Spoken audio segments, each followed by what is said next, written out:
Shamu. It's more Mesopotamian monsters. And we're talking about vampire. Okay.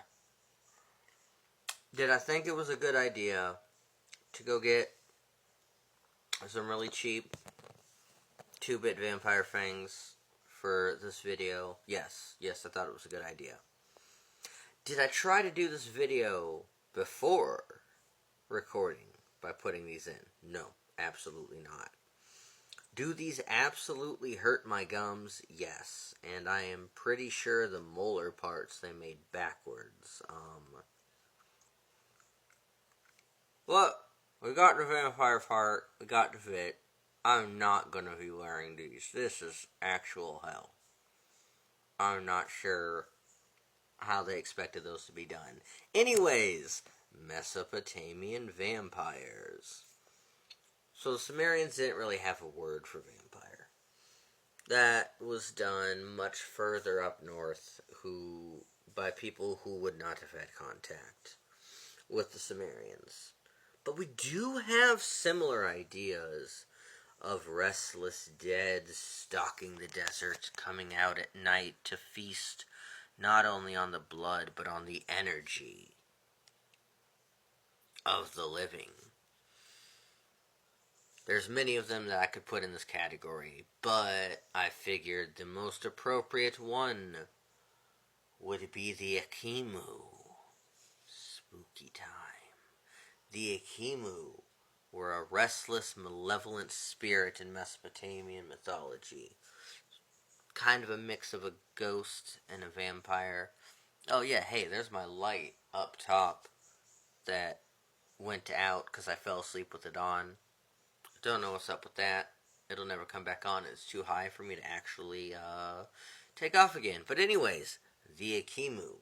It comes from the word Echemu, which in Akkadian would mean to seize or to grasp, being indicative of how they reached out and grasped a person to drain their life.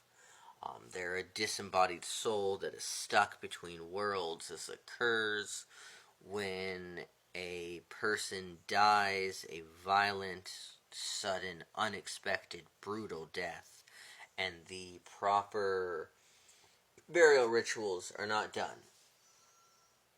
They are invisible, though at times they can appear as shadowy figures. They're nocturnal, and they like to haunt dark corners and doorways and graveyards. It was said that if you were seized by the Akimu, you would deal with sleep paralysis and misfortune, strokes and madness, eventually leading to death. They were parasitic, and they would drain the life force, sometimes the blood, but not necessarily the blood, out of a person. And unlike your modern European vampire, they could possess people or attach themselves to a household. To avoid your loved ones from becoming an Akimu, you must properly bury your dead. You would need to leave the funerary offerings, the kispu, remember the names of your ancestors during ritual festivals.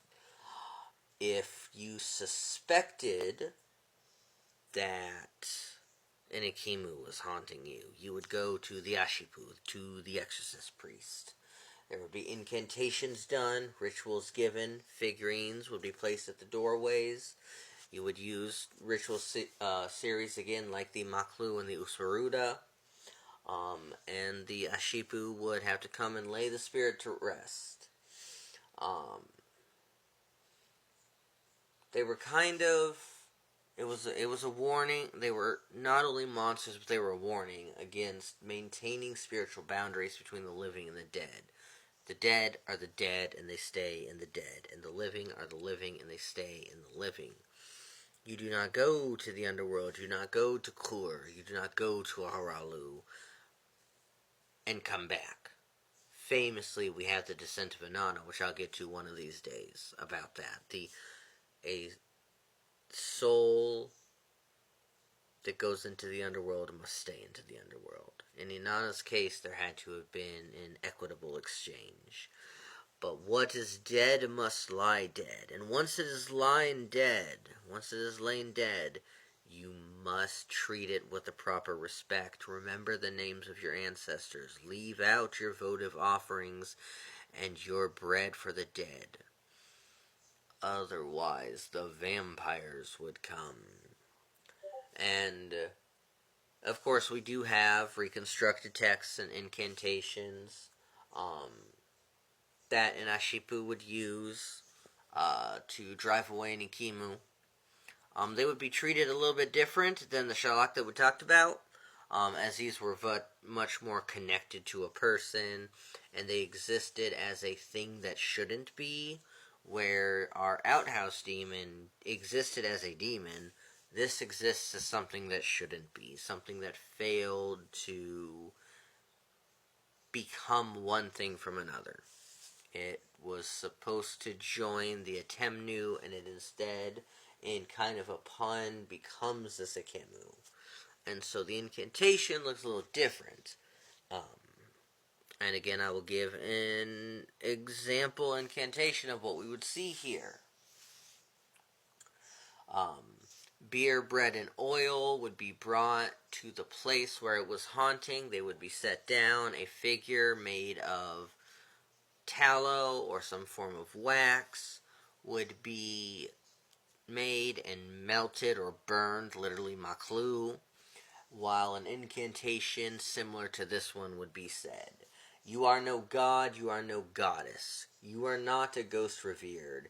You are an evil specter who has risen from the earth, who has no rest, who seeks the houses of the living.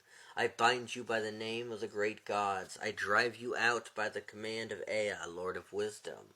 Return to your grave. Be satisfied with dust and clay. Let your mouth be stopped.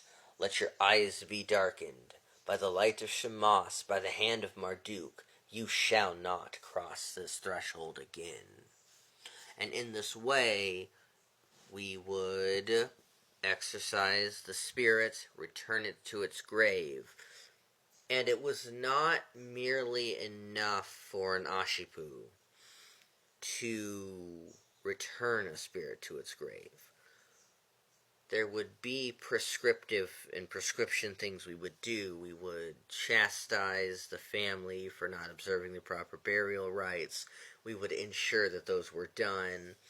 And we would leave instructions on how to give proper funerary offerings. Make sure that there is one who puts out the funerary stuff. And we would make people aware of the proper way of reciting the names of the ancestors during ritual. So it was not, the vampire didn't just stay away by the words of the gods and the priest. There's no just power of Christ compels you. The crucifix only goes so far. There was a human aspect of it.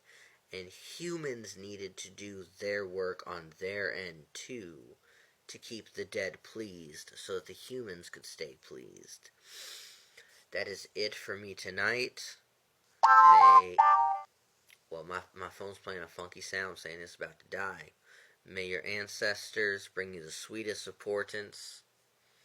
May you have the most wonderful of dreams. And in the spooky season, may that shadow over by the door, the one you saw earlier when you were turning off the light, may that just be a shadow, and may it not be the restless dead.